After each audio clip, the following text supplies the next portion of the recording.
देखिए, ये ऑथेंटिसिटी और मेरिटोक्रेसी, अगर आप इन दो चीजों पर सवालिया निशान नहीं लगाएंगे तो आप इस देश के बायसिस को कभी नहीं समझ सकते। आखिर कब ये तय हुआ कि जो शास्त्रों में लिखा गया है वो सत्य है?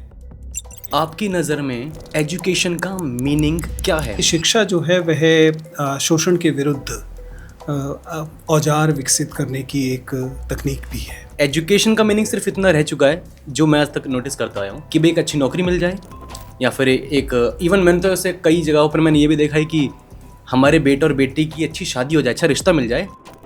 सच्चाई ये है कि भारत जैसे समाज में दुर्भाग्य की बात है, लेकिन सच्चाई ये है कि शिक्षा या दरअसल एक लंबा अरसा हमारे युवा जिंदगी जीने की तैयारी में निकालते हैं।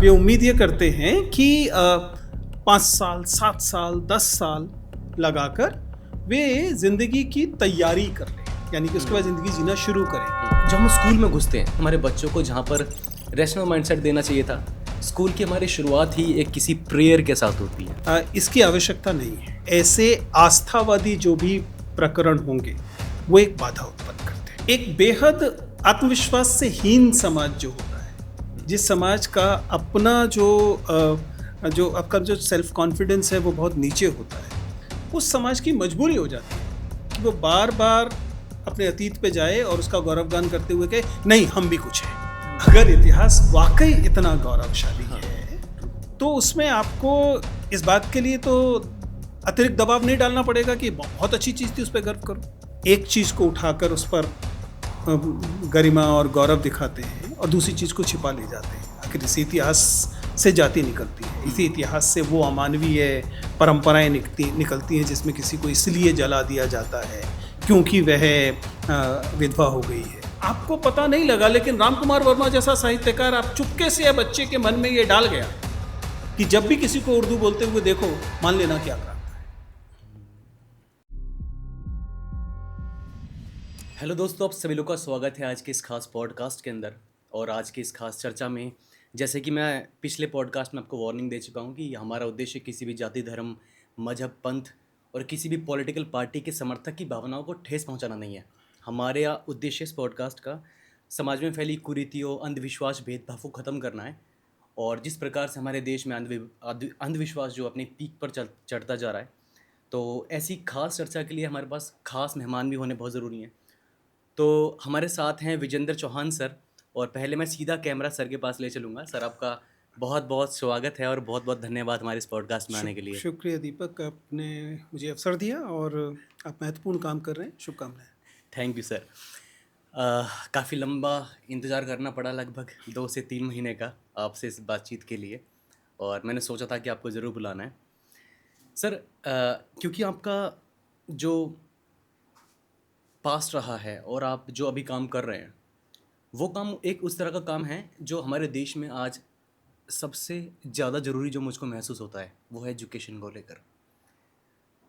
आपकी नज़र में एजुकेशन का मीनिंग क्या है? मतलब रियल एजुकेशन क्या है? हम इसको परिभाषित कैसे करें? देखिए, यूं तो बहुत पहले 1990s के शुरुआत में जब मैं दिल्ली के केंद्रीय शिक्षा संस्थान का विद्यार्थी था, CIE, central institute of education, Delhi university में। ये वो जगह है जहाँ पर BEd, M.Ed, M.Phil, PhD कराई जाती है। वहाँ पर बहुत शानदार शिक्षकों, प्रोफेसर कृष्ण कुमार, प्रोफेसर अनिल सतगोपाल, इन सब लोगों ने शिक्षा की एक परिभाषा हम लोगों को सिखाई थी। बहुत मुश्किल परिभाषा वो वाली नहीं है जिसमें हम आमतौर पे कहते हैं कि शिक्षा जो है वह इंसान को मुकम्मल बनाने का ज़रिया है, उसको संपूर्ण बनाने का ज़रिया है। लेकिन ये भी सच है कि इन्हीं जगहों पर हमने पॉलो फ्रेरे जैसे दार्शनिकों को भी पढ़ा, जिन्होंने बताया कि शिक्षा जो है वह शोषण के विरुद्ध औजार विकसित करने की एक तकनीक भी है। तो मैं इसी लिहाज में शिक्षा को देखता रहा हूँ, एक शिक्षक के तौर पर भी और एक विद्यार्थी के तौर पर भी। कुल जमा इसका मतलब सिर्फ इतना है कि अलग अलग तबकों से आए हुए विद्यार्थी समाज में निहित शोषण को देख सकें और अपनी इस शिक्षा का इस्तेमाल इस शोषण के खिलाफ लड़ाई में कर सकें। ये मेरे हिसाब से शिक्षा की एक बुनियादी ज़रूरत है। बाकी अन्य चीज़ें करियर बनाया ही जाना चाहिए, व्यक्ति को आत्मनिर्भर बनना ही चाहिए। ये सब के लिए भी औज़ार शिक्षा देती है। तो मैं शिक्षा को एक इसी प्रक्रिया के तौर पर देखता हूँ, जो मनुष्य का व्यक्ति के तौर पे सर्वांगीण विकास करती है, लेकिन समाज में जो गैर बराबरी है, समाज में जो शोषण है, उसके खिलाफ जागरूक भी करती है। हुँ। मैं पिछले काफ़ी समय से, जैसे कि मैं खुद जिस बैकग्राउंड से मैं आता हूँ, यानी जहाँ मैं रहता हूँ, वो एक रिमोट एरिया है। वहाँ पर मैं देखता हूँ कि सुबह-सुबह आज हमारे देश में जो युवा हैं ना, वो सुबह उठकर रनिंग जब करते हैं, तो उनका मोटिव हेल्थ कॉन्शियसनेस कम होता है। उनका उद्देश्य सबसे ज़्यादा क्या होता है कि मैं एक अच्छी नौकरी ले लूँ। और ये बात सच है कि हमारे देश का ऑलमोस्ट आज अगर व्यक्ति पढ़ रहा है, तो उसका इंटेंशन कम ये लगता है कि भई वो कोई इनोवेटिव काम करे। वो कोई काम करे ऐसा कि भई वो कोई हमें कोई अच्छी मशीन बनानी है, कोई एआई मॉडल बनाना है, फिर कुछ भी। उनका उद्देश्य इवन एजुकेशन का मीनिंग सिर्फ़ इतना रह चुका है, जो मैं आज तक नोटिस करता आया हूँ, कि भई एक अच्छी नौकरी मिल जाए, या फिर एक इवन मैंने तो ऐसे कई जगहों पर मैंने ये भी देखा है कि हमारे बेटे और बेटी की अच्छी शादी हो जाए, अच्छा रिश्ता मिल जाए, हम तो इसलिए बस पढ़ा रहे हैं। ये इस रास्ते पर हम अगर चलेंगे तो भारत का फिर भविष्य किस तरह से सुधरेगा? मतलब ये बड़ा कॉम्प्लिकेटेड भी लगता दीपक, है। ये सच्चाई ये है कि भारत जैसे समाज में दुर्भाग्य की बात है, लेकिन सच्चाई ये है कि शिक्षा या दरअसल एक लंबा अरसा हमारे युवा ज़िंदगी जीने की तैयारी में निकालते हैं। वे हाँ। उम्मीद ये करते हैं कि 5 साल, 7 साल, 10 साल लगाकर वे ज़िंदगी की तैयारी कर लें, यानी कि उसके बाद हुँ, ज़िंदगी जीना शुरू करेंगे। हुँ, सूरदास ने बहुत पहले कभी कहा कि डासत ही गई बीत निशा नए को नए में सो। ये ऐसे है जैसे कोई व्यक्ति रात को सारी रात बिस्तर बिछाने में बिता दे और हुँ, सो ही ना पाए, हाँ, जिंदगी जी ही ना पाए। शिक्षा भविष्य की तैयारी पर नहीं है, हुँ, वो जिंदगी है, पहली बात। पर चूंकि हमारे यहाँ अवसरों की बहुत कमी है, और ये अवसर ना तो सरकारी क्षेत्र में ना निजी क्षेत्र में, दरअसल सभी जगह अवसर बहुत सीमित हैं। इसलिए बहुत कम लोगों को ये अवसर मिल पाता है कि वे एक बुनियादी सी, एक बहुत छोटी सी नौकरी भी जो जो केवल उनको केवल रोजी रोटी दिला पाएगी, उसके लिए भी उनका संघर्ष बहुत ज़्यादा है। और हाल फिलहाल में तो ये और बड़ा है, जब आपकी सरकारी नौकरी जो है, पहले बहुत सारे लोग जिन्होंने कहा कि दौड़ लगाते थे, हेल्प हुँ, करते थे, कुल मिला के उम्मीद करते थे कि पुलिस में चले जाएंगे, सेना में चले जाएंगे। अब वो बेचारे 4 साल के लिए अग्निवीर बनने के लिए 5 साल की तैयारी कर रहे हैं। ये स्थितियाँ हुई हैं और ये संकट में है। मैं एक वाक़ये से बताऊँगा तो आपको समझ में आएगा। पिछले ही सप्ताह हमारे घर में कुछ जापान से विद्यार्थी आए हुए थे। ऐसे ही आए थे, तो उनको जगह की ज़रूरत थी, तो हमने कहा चलिए हमारे साथ रुकिए। उनमें से एक विद्यार्थी से मैंने पूछा कि आपकी क्या योजना है? हुँ, और उसने बहुत साधारण सी बात की। उसने कहा अभी मैं दुनिया घूम रहा हूँ। हुँ, ऐसा नहीं है कि उसके पास बहुत पैसा था। हुँ, बहुत साधारण तरीके से, समझ रहे हैं कि 1000 रुपए के कमरे में वो पहाड़गंज के किसी होटल में रहेंगे, लेकिन उनका इस समय मैं दुनिया घूम रहा हूँ। इसके बाद मैं ये तय करूँगा और मुझे पता है ज़िंदगी का कुछ तो कर ही लूँगा। आप समझ रहे हैं कि हमारे विद्यार्थियों के पास ये सुविधा नहीं है। हमारे देश के नागरिकों के, अधिकांश नागरिकों के पास ये सुविधा नहीं है कि वो ये कहें कि मैं 5 साल देशाटन करूँगा और उसके बाद तय करूँगा। क्योंकि हमारे यहाँ एक तो अवसरों की कमी है, हुँ, और दूसरा हमारे यहाँ गलतियाँ करके रास्ते बदलने की गुंजाइशें बहुत कम हैं। आपने ज़िंदगी में एक बार गलत मोड़ लिया तो मान लिया जाता है कि आपकी पूरी ज़िंदगी। तो ये समस्या है, और इन समस्याओं पे ज़ाहिर है कि बाकी चीज़ें तो जुड़ी जाती हैं, क्योंकि हमारा सामाजिक संरचनाएँ ऐसी हैं कि आपका, आपकी लैंगिकता, आप स्त्री हैं कि पुरुष हैं, आपकी जाति, आपका धर्म, ये तमाम चीज़ें तय कर रही होती हैं कि आपको ज़िंदगी में कितने अवसर मिलेंगे।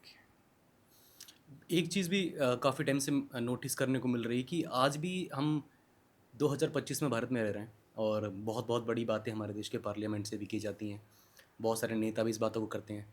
लेकिन आज भी भारत के समाज में महिलाओं के पास और दलितों के पास आज भी ऐसे एक बहुत सारे ऐसे एरिया हैं जहाँ पर अभी तक एजुकेशन नहीं पहुँची है। ये मैंने ऐसे बहुत सारे लोगों को देखा है जिनके पास बहुत बेसिक नीड्स भी नहीं है अपनी, स्कूल के बस्ते तक नहीं है। और अ, हम उस दौर में जब हम बात कर रहे होते हैं कि हमको विश्व गुरु बनना है और हमको दुनिया के अलग देशों से टक्कर लेनी है, भले ही वो, मुझे तो नहीं लगता कि ये कोई साइंस भी बनता है कि किसी देश से टक्कर लेना हमारा उद्देश्य होना ही क्यों चाहिए, ये भी मुझे गलत लगता है। लेकिन फिर भी अगर हम वो वाली बात कह रहे हैं, तो एजुकेशन सिस्टम का इतना वीक होना, और ये उसके बाद जब हम स्कूल में घुसते हैं, ये सबसे बड़ा कंसर्न जो मेरा आज आप आपसे बात करने का ये भी था, हम जब स्कूल में घुसते हैं तो स्कूल में घुसते ही हमारे बच्चों को जहाँ पर रैशनल माइंडसेट देना चाहिए था, स्कूल की हमारी शुरुआत ही एक किसी प्रेयर के साथ होती है। एक प्रेयर के साथ होती है, वो भी स्पेसिफिक किसी ऐसे शब्दावली होती है जो एक स्पेसिफिक धर्म को इंट्रोड्यूस कर रही होती हैं। ये क्या चीज़ है? मतलब यहाँ तो आपके मैं नाम लूँ अगर कोई दिक्कत ना हो, जैसे कि सरस्वती का पाठ करवाते हैं, या फिर आरएसएस के ऐसे बहुत सारे स्कूल हैं जहाँ पर अगर आप प्रेयर, और ये मैंडेटरी है, अगर आप नहीं करोगे तो आपको असेंबली में नहीं बैठोगे तो आपको जाना पड़ेगा, आप यू कांट जॉइन क्लासेस। ये रैशनल माइंडसेट हम कैसे देंगे? हम शुरुआती एक ऐसे भगवान पर भरोसा करने की बोल रहे हैं, और मैंने खुद ने ऐसी प्रेयर की है मेरे स्कूल में। नहीं, नहीं, हम सभी लोगों ने अपने-अपने समय में स्कूलों में प्रार्थनाएँ की हैं। हम लोगों ने संयोग से ये सवाल प्रोफ़ेसर कृष्ण कुमार से एक विद्यार्थी के तौर पे मैंने आज से 30 साल पहले पूछा, और उस समय तो आरएसएस जो है वह ऐसा नहीं है कि कोई प्रभावशाली संगठन था। हम्म, हमने पूछा कि क्यों आवश्यक है या क्यों किया जाता है? और उन्होंने कुछ सोचकर उन्होंने कहा कि सच्चाई ये है कि इसकी आवश्यकता नहीं है। बहुत दूर तक अगर इसका कोई भी प्रयोजन पूछा जाए तो हम्म, दुर्खीम जो कि एक महत्वपूर्ण समाजशास्त्री हुए, उन्होंने कहा कि कई बार जो अनुष्ठान होते हैं वे आपको दीक्षित करते हैं। तो ये केवल मनुष्य को या स्कूल के विद्यार्थियों को शायद ये घोषणा करने के लिए एक अनुष्ठान है कि चलिए अब आज का दिन शुरू होता है। लेकिन आपका कहना बिल्कुल सही है कि जब हम तार्किकता लाना चाहते हैं, और इसके लिए आप केवल आरएसएस को दोषी नहीं ठहरा सकते। हाँ, आप मानेंगे कि मिशनरी स्कूलों में भी ये होता है, और वहाँ भी प्रेयर के लिए बाकायदा कुछ समय पहले तक तो मुझे पता है कि दिल्ली के सेंट स्टीफेंस कॉलेज में भी आवश्यक था कि आपको जाकर चर्च में आवश्यक तो नहीं था, लेकिन मद्रासों में सुबह भी थी। सुबह प्रार्थना होती थी। हम्म, यहाँ तक कि जिस बीएड इंस्टीट्यूट में दिल्ली यूनिवर्सिटी में मैं था, वहाँ हम्म, पर भी सुबह प्रार्थना होती। प्रार्थना का मतलब तो ये नहीं था कि वास्तव में प्रार्थना होती थी, लेकिन असेंबली होती थी हम्म, मॉर्निंग से। तो लेकिन तार्किकता एक महत्वपूर्ण पक्ष है, और शिक्षा का बुनियादी काम है तार्किक चिंतन देना, क्रिटिकल थिंकिंग देना। और क्रिटिकल थिंकिंग देने में ऐसे आस्थावादी जो भी प्रकरण होंगे, वो एक बाधा उत्पन्न करते हैं। हम्म, इसलिए आदर्श विद्यालय तो वह होना चाहिए जो आपको तार्किक चिंतन के लिए तैयार करे, बजाय इसके कि वह आपसे किसी अव्यक्त शक्ति, चाहे वो किसी भी धर्म से जोड़ी जाए, किसी अव्यक्त शक्ति में आस्था रखते हुए आपसे उम्मीद करे कि नहीं वह आपका बेड़ा पार करेगी। लेकिन हम अभी उस समाज से शायद काफ़ी दूर हैं जिस समाज में तार्किकता समाज की प्राथमिकता होगी। अभी तो आस्था प्राथमिकता है, और वे सारी चीज़ें प्राथमिकता हैं जिनके बारे में आपने कहा कि आपको दिखाना है कि आप दूसरे देशों से बेहतर हैं, हाँ, आपको आपको जो एक तरह का राष्ट्रवादी माचोइज़्म होता है, हम्म, उसका जबकि ध्यान रखिएगा ये तमाम चीज़ें अ, आपसे ये बुनियादी मांग करेंगे कि पूछें कि बताइए आप शिक्षा पे खर्च कितना करते हैं? आपके बजट हम्म, का कितना हिस्सा, आपके जीडीपी का कितना हिस्सा आप शिक्षा पे खर्च करते हैं? अगर आप वास्तव में किसी अपने विद्यार्थियों को बहुत आगे पहुंचाना चाह रहे हैं, अपने नागरिकों को बहुत आगे पहुंचाना चाह रहे हैं, तो आप उसमें इन्वेस्ट करेंगे ना। हम्म, आपका आपका कुछ निवेश उसमें होगा। क्या हम वास्तव में कर रहे हैं? हम कब से पिछले 40 सालों से लगातार मांग कर रहे हैं कि बजट का 10% और जीडीपी का 6% शिक्षा पे खर्च होना चाहिए। सच्चाई ये है कि परसेंटेज टर्म्स में ये या तो स्टैटिक है या कम हो रहा है। डाउन हुआ। और जिसका मतलब है कि हम बावजूद इसके कि हमारी आबादी बढ़ रही है, हम नहीं चाहते कि तार्किक तौर पर सोचने वाले लोगों की संख्या समाज में बढ़े। ये काफ़ी कॉम्प्लिकेटेड चीज़ मुझे क्यों महसूस होती है सर? मैंने आपसे जो ये सवाल किया, मैंने इसलिए भी किया कि ये चीज़ मेरे को सेंस नहीं बनता है कभी, क्योंकि मैं आज तक व्यक्तिगत तौर पे मैं कभी स्कूल की भारत की शिक्षाओं से कभी सेटिस्फाई नहीं रहा हूँ। जैसे कि मैं फॉर एग्जांपल के साथ 2-3 एग्जांपल के साथ बात करना चाहता हूँ। 3 पॉइंट हैं। पहला पॉइंट ये है कि जब हम, जैसे कि मान लो जी, हमारा एनसीईआरटी की किताबों की बात आती है। एनसीईआरटी की किताबों में जब हम भारत के इतिहास को पढ़ रहे हैं, हम भारत के इतिहास को पढ़ते-पढ़ते हम पहुँचते हैं एंशिएंट इंडिया की हिस्ट्री पर। तो हम मान लो हम वैदिक काल के बारे में पढ़ रहे हैं वहाँ।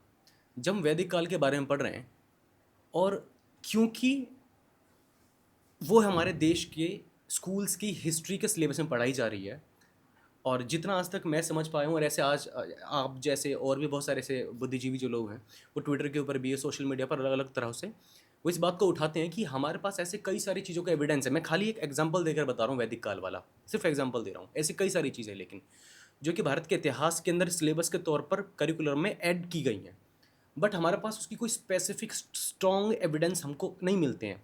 लेकिन हमको जैसे कि बताया गया शुरू से कि भाई ये आपका इतिहास है, ये आपको पढ़ना चाहिए, और हम उस चीज़ को लेकर ग्लोरीफाई कर रहे हैं। जो कि मुझे ऐसा लगता है कि जब तक हमारे पास किसी चीज़ का एविडेंस नहीं है, सपोज दैट, और उस इतिहास को पढ़कर अगर मैं विदेश में कहीं जा रहा हूँ और मैं वहाँ जाकर अपनी बात को बहुत ज़्यादा एग्जेजरेट करके बता रहा हूँ अपने कल्चर के बारे में, अपने स्कूलिंग पढ़ाई के बारे में, तो ये तो एक तरीके से अपने ही देश के लोगों को धोखा देना सबसे बड़ी वाली बात हुई। कि भाई मैं, और क्योंकि दूसरे लोग तो हंसेंगे ना at end of the day, कि भाई तुम क्या बातें कर रहे हो कि तुम्हारे पास 1 लाख साल पुराना ये था, 20 लाख साल पुराना ये था। मैं जो यहाँ जो बात करना चाह रहा हूँ, इसे करिकुलम की बात करना चाह रहा हूँ। ये भी सबसे बड़ी प्रॉब्लमेटिक चीज़ है कि इतिहास में हमको ऐसी ऐसी चीज़ें पढ़ाई जा रही हैं जिनका कोई मतलब देखिए दीपक, एविडेंस बेसिस पे। सामान्यतः हम लोग तकनीकी तौर पर इसे रिवाइवलिज्म पुनरुत्थानवाद जो होता है उसका प्रदर्शन मानते हैं। हम्म, एक बेहद आत्मविश्वास से हीन समाज जो होता है, जिस समाज का अपना जो आपका जो सेल्फ कॉन्फिडेंस है वो बहुत नीचे होता है, उस समाज की मजबूरी हो जाती है कि वो बार बार अपने अतीत पे जाए और उसका गौरवगान करते हुए कहे नहीं हम भी कुछ हैं। आप समझ पाए? हम जब भी ऐसा करने की चेष्टा करते हैं तब दरअसल हम अपनी राष्ट्र और समाज की एक आत्मविश्वास से रहित छवि निर्मित कर रहे होते हैं। दूसरा ये भी समझिए कि हमारे इतिहास पर गर्व करने के लिए अ, मजबूर क्यों करना पड़ रहा है? अगर इतिहास वाकई इतना गौरवशाली है तो उसमें आपको इस बात के लिए तो अतिरिक्त दबाव नहीं डालना पड़ेगा कि बहुत अच्छी चीज़ थी उस पर गर्व करो। और दूसरा जाहिर है कि सेलेक्टिव होना। जब हम अपने इतिहास में एक चीज़ को उठाकर उस पर गरिमा और गौरव दिखाते हैं और दूसरी चीज़ को छिपा ले जाते हैं, आखिर इसी इतिहास से जाति निकलती है, इसी इतिहास से वो अमानवीय परंपराएं निकलती हैं जिसमें किसी को इसलिए जला दिया जाता है क्योंकि वह विधवा हो गई है। ठीक है ना? ये धर्म को लेकर आपको दिखाई देता है, आपको जाति को लेकर दिखाई देता है, आपको लैंगिकता को लेकर दिखाई देता है। तो ये हमारे ही समाज में हो रही चीज़ें थी। जहाँ तक यह प्रक्रिया है कि हमारी पाठ्य पुस्तकों के इतिहास में ऐसा क्यों दिखाई देता है, देखिए मैंने तो पाठ्यक्रम निर्माण की प्रक्रिया को बहुत निकट से देखा है और उसके आधार पर मैं बता रहा हूँ कि दुनिया का कोई भी पाठ्यक्रम एक राजनीतिक प्रक्रिया होता है। ठीक है? Let us be very certain about it. Anybody claiming that their curriculum is apolitical, non political, उसे शिक्षा के बारे में फिर कुछ नहीं पता है, क्योंकि शिक्षा की बुनियादी परिभाषा कहती है कि टीचर टीचेस जॉन इंग्लिश, यानी कि शिक्षण प्रक्रिया के ये 4 घटक, टीचर शिक्षक, टीचिंग यानी कि टीचिंग लर्निंग प्रोसेस यानी कि जॉन यानी कि विद्यार्थी, और इंग्लिश यानी कि कंटेंट यानी कि पाठ्यक्रम, ये सभी प्रक्रियाएं हम जानते हैं कि राजनीति से प्रभावित होती है। इसलिए पहले तो मैं इस शिकायत से दूर आना चाहता हूँ कि देखिए ये वाली सरकार ऐसा कर रही है। सच्चाई ये है कि कोई भी पाठ्यक्रम निर्माण हमेशा एक राजनीतिक प्रक्रिया होता है, बिना किसी शक के होता है। सवाल है कि कौन सी राजनीति आपके लिए काम में राजनीति है। जब आप कहते हैं कि आपकी वह राजनीति आपके लिए काम में है जिसमें आप कहें कि हमारा समाज, हमारा देश एक समुदाय का देश था और बाकी सारे समुदाय जो हैं वो या तो बाहर से आए हैं या फिर वे आक्रांता हैं, वे दुश्मन हैं, आपको ये वाला देश आपका तसव्वुर है, आपकी कल्पना है, या आपके मन में देश की जो कल्पना है वो ये है कि हमारा देश जो है वो एक बहुलवादी देश है जिसमें अलग अलग समुदाय के लोग हमेशा से रह रहे थे, कुछ कम कुछ ज़्यादा, किसी समय में कोई समुदाय ज़्यादा प्रभावी था, किसी समय में कोई दूसरा समुदाय ज़्यादा प्रभावी था। ये एक बेसिक सी रियलिटी चेक वाला एक सामान्य समझ है। लेकिन जब आप एक सिंगुलर, एक रूपतावादी किस्म के इतिहास को गढ़ने की कोशिश करते हैं, तब आपको झूठ का सहारा लेना ही पड़ता है, और वह झूठ परतदार झूठ होता है। पहला झूठ उसमें यह होता है कि जो चीज़ आप बता रहे हैं वो जितनी थी उससे ज़्यादा बढ़ा चढ़ा के बता रहे हैं। दूसरा वह होता है जिसमें जो चीज़ आपको बतानी थी उसे आप छिपा ले जाते हैं। तीसरा वह होता है जिसमें आप एकदम सफ़ेद झूठ बोलते हैं। आप एक ऐसी चीज़ बोलते हैं जो कि कभी नहीं थी, लेकिन उसके बावजूद आप उसे चाहते हैं कि सब लोग उसे स्वीकार करें। जब आप ये कहना शुरू करते हैं कि आपके पास 1 लाख साल पहले हवाई जहाज़ उड़ा करते थे या इत्यादि, इत्यादि। वो मतलब अब हास्यास्पद बात है, मतलब वो हास्यास्पद बात है। किसी गंभीर जगह पर उसकी चर्चा हो नहीं सकती है। लेकिन हम देख रहे हैं कि ये चीज़ें आपके आस-पास घटित हो रही हैं। जिसका मतलब सिर्फ़ इतना है कि आपको अपने पाठ्यक्रम को, आपको अपनी शिक्षा व्यवस्था को अधिक तार्किक बनाने की। मैं ये नहीं कह रहा कि उसे अराजनीतिक बना दीजिए, हुँ। ये नहीं कह रहा हूँ, क्योंकि अराजनीतिक शायद वो कभी नहीं बन सकती, लेकिन उसे तार्किक बनाने की ज़िम्मेदारी तो है। हाँ, सही बात है मतलब जो भी पॉलिटिकल पार्टी कभी सत्ता में आती है, वो इतिहास को अपने हिसाब से लिखना चाहती है ना? ये भी है, लेकिन मैं तो पॉलिटिकल पार्टी पे भी नहीं जा रहा हूँ। अगर हम आप इनमें से पार्टियों को भी हटा दें, तब भी वह प्रक्रिया राजनीतिक है, क्योंकि अंततः पाठ्यक्रम का क्या मतलब है? पाठ्यक्रम का मतलब 1964 में 64-66 कोठारी कमीशन आता है, और कोठारी कमीशन ये कहता है कि विकास के लिए शिक्षा। उस समय तो आरएसएस नहीं है, लेकिन ये प्रोसेस एक पॉलिटिकल प्रोसेस। आप कह रहे हैं कि आप अपनी शिक्षा व्यवस्था को ऐसे तैयार करेंगे ताकि हमारा समाज भविष्य में होने वाले विकास के लिए तैयार होगा। ठीक है? अब ऐसे में आपको क्या करना पड़ेगा? ऐसे में आपको अपनी शिक्षा व्यवस्था में साइंस लानी पड़ेगी, टेक्नोलॉजी लानी पड़ेगी, ताकि आप भविष्य के लिए विकसित हो। लेकिन अगर मान लीजिए आप आज के समय में खड़े हों और ये कहें कि हमें एक ऐसी शिक्षा व्यवस्था तैयार करनी है जो मुसलमानों से नफरत करना सिखाए, अब आपकी मजबूरी हो गई कि आपको अतीत से लेकर आज तक ऐसी चीज़ें करनी पड़ेंगी जो हैरान करने वाली हों। एक बहुत शानदार उदाहरण प्रोफेसर कृष्ण कुमार अपने एक लेख में देते हैं। वे एक राम कुमार वर्मा के एक नाटक का उदाहरण लेते हैं, जिसमें तैमूर लंग नाम का, आप जानते हैं तैमूर लंग पर अच्छी खासी चर्चा हुई। वह व्यक्ति, उसके समय का नाटक है, मतलब कल्पना है कि उस समय वह व्यक्ति आया और एक छोटा सा बच्चा है जो उसको रोकता है, और जब वो रोक लेता है तो उस पर वो हैरान होता है, फिर बाद में उसके उसके रोकने की वजह से उसके गांव को छोड़ कर चला जाता है।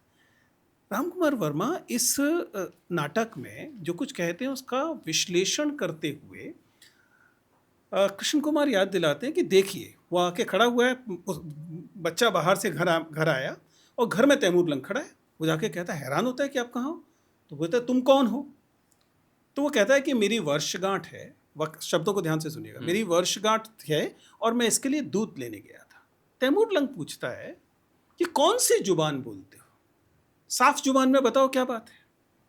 जिसका क्या मतलब है, जुबान वर्षगांठ, मतलब कि वो ये कहने की कोशिश कर रहे हैं कि, और प्रोफेसर कृष्णा इसका विश्लेषण करते हैं, कहते हैं कि हमारे यहाँ अन्यता, अदरनेस पैदा करने की शर्त ये हो गई है कि अब उर्दू जैसी भाषा तैमूर लंग के मुंह में भी डाली जा सकती है, जो कि उर्दू पैदा होने से बहुत पहले आया था। हाँ। और क्यों डाली जा सकती है? क्योंकि वो मुसलमान है। यानी कि एक सोचिए जरा कि तैमूर किस क्षेत्र से आ रहा है, उस क्षेत्र में तो उर्दू नहीं बोली जाती, नहीं। लेकिन चूंकि वो मुसलमान है इसलिए उसके मुंह में भी आप ये वाली भाषा डाल उर्दू सकते डाल हैं रहे हैं। और अन्यता दिखा सकते हैं कि ये कुछ और तरह के लोग होते हैं। जबकि सच्चाई क्या है? सच्चाई है कि उर्दू तो यहीं पैदा हुई। तैमूर लंग को क्या पता उर्दू क्या होती है? ट्रू।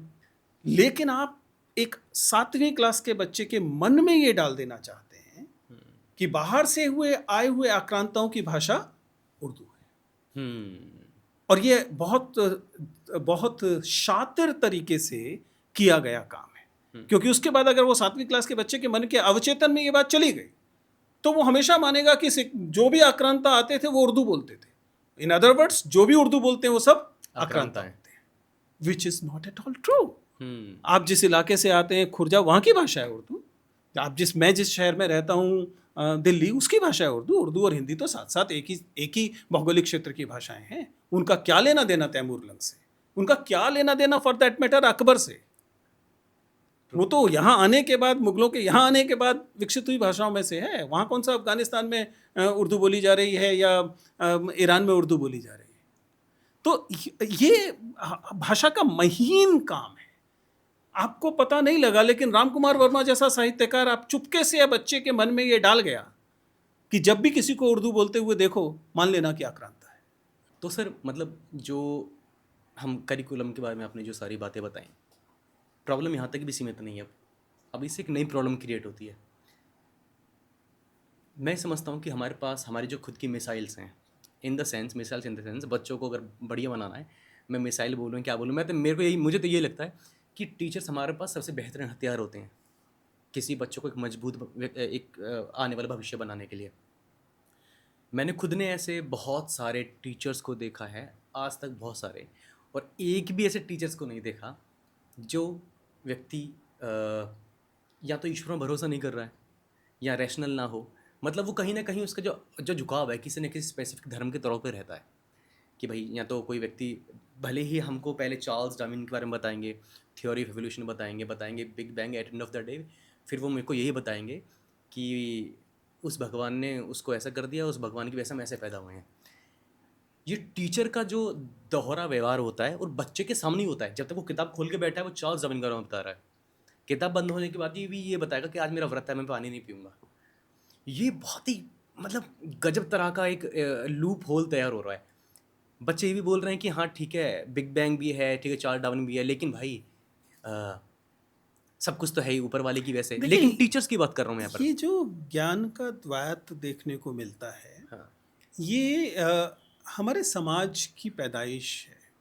आपको समझना पड़ेगा कि हमारे समाज में अगर शिक्षक शून्य से तो आएंगे नहीं, हम्म, वो इसी समाज से निकल कर आएंगे, बिल्कुल। और उनके प्रशिक्षण की भी सीमाएं रहेंगी हम्म, और उनकी मान्यताओं की भी सीमाएं रहेंगी।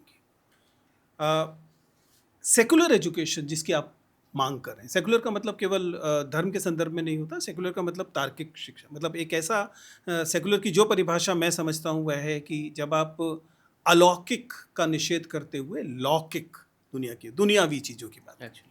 सेकुलर एजुकेशन इस देश की कोई बहुत पुरानी चीज़ नहीं है। 1835 में मैकॉले मिनट्स आता है, और मतलब मात्र कुल मिला के ज़्यादा से ज़्यादा 100-150 साल की शिक्षा है जिसे आप सेकुलर एजुकेशन कह सकते हैं। इससे पहले की हमारी तमाम शिक्षा धर्म के साथ बधी हुई शिक्षा थी, ठीक है, इसलिए वहाँ पे धर्म एक भूमिका अदा करता था और वहाँ पर जाति एक भूमिका अदा करती थी। और जिस एजुकेशन को की अपेक्षा आप रख रहे हैं सेकुलर एजुकेशन, एक तो वो बहुत बाद में आती है और आती भी वो पूरे समाज में नहीं है। आती भी वो समाज के एक तबके के पास ज़्यादा है, जो वो एक स्पेसिफिक क्लास और स्पेसिफिक कास्ट के लोग हैं। और उन्होंने अभी कल परसों तक, बल्कि उनके दादाजी उनके पिताजी अभी भी पुरानी वाली शिक्षा से जुड़ा महसूस कर, इसलिए इन दोनों चीज़ों का घालमेल देखने को मिलता है और इसलिए हमारे पास ये ज्ञान का द्वैत दिखाई देता है। हम एक ज्ञान पाठ्यक्रम के लिए बता रहे होते हैं जिसमें आप चार्ल्स डार्विन को भी बताएंगे, पूरा विकासवाद बताएंगे और बिग बैंग भी बताएंगे, लेकिन साथ ही साथ आप एक धार्मिक शिक्षा भी उसके साथ साथ जाने अनजाने, चाहे अनचाहे, क्योंकि वो आपके अवचेतन में पूरी तरह से बैठी हुई है, उसे दे बैठते हैं। क्योंकि मेरे हिसाब से जो सबसे डरावनी चीज़ें शिक्षा में होती है, उनमें से एक लगातार धर्म और विज्ञान के बीच घालमेल करना है। ये न जाने कैसा एक लालच है जो शिक्षकों जिस लोभ का संवरण शिक्षक कर ही नहीं पाते, जिसमें उन्हें ये बताना होता है कि धर्म की अमुक चीज कैसे वैज्ञानिक है। ए बी सी कुछ भी चीज बता दी जाएगी और कहा देखो आजकल भी ये बात की जा रही है, क्वांटम थ्योरी आ गई है, हमारे यहाँ ये था। ये जो लोभ है जिसमें हम अपनी अब तक की स्पिरिचुअल या धार्मिक चीज़ों को विज्ञान की बैसाखी देने से रोक नहीं पाते अपने आप को, शिक्षकों की ये एक बड़ी सीमा है। क्या इसे एक पीढ़ी, एक नियम या एक तरीके से दूर किया जा सकता है? नहीं किया जा सकता। ये दुर्भाग्य से नहीं किया जा सकता। इसके लिए आपको एक लंबी प्रक्रिया से गुजरना पड़ेगा और आपको बहुत ही मजबूत किस्म के विधान करने पड़ेंगे जो बताएंगे कि आप धर्म को कैसे रोकें, आस्था को कैसे रोकें क्लासरूम्स में घुसने से, बच्चे के दिमाग में घुसने से। और अभी तो हम इसके ठीक विपरीत प्रक्रिया होते हुए देख रहे हैं। अभी तो क्लासरूम्स में और बच्चे के दिमाग में फ़िलहाल तो धर्म ज़्यादा डालने की कोशिश की जाती दिखाई दे रही है। मुझे लगता है कि ये एक चुनौतीपूर्ण चीज़ है और ये किसी एक देश काल में आसानी से मिटाई जा सकने वाली चीज़ों में से नहीं है।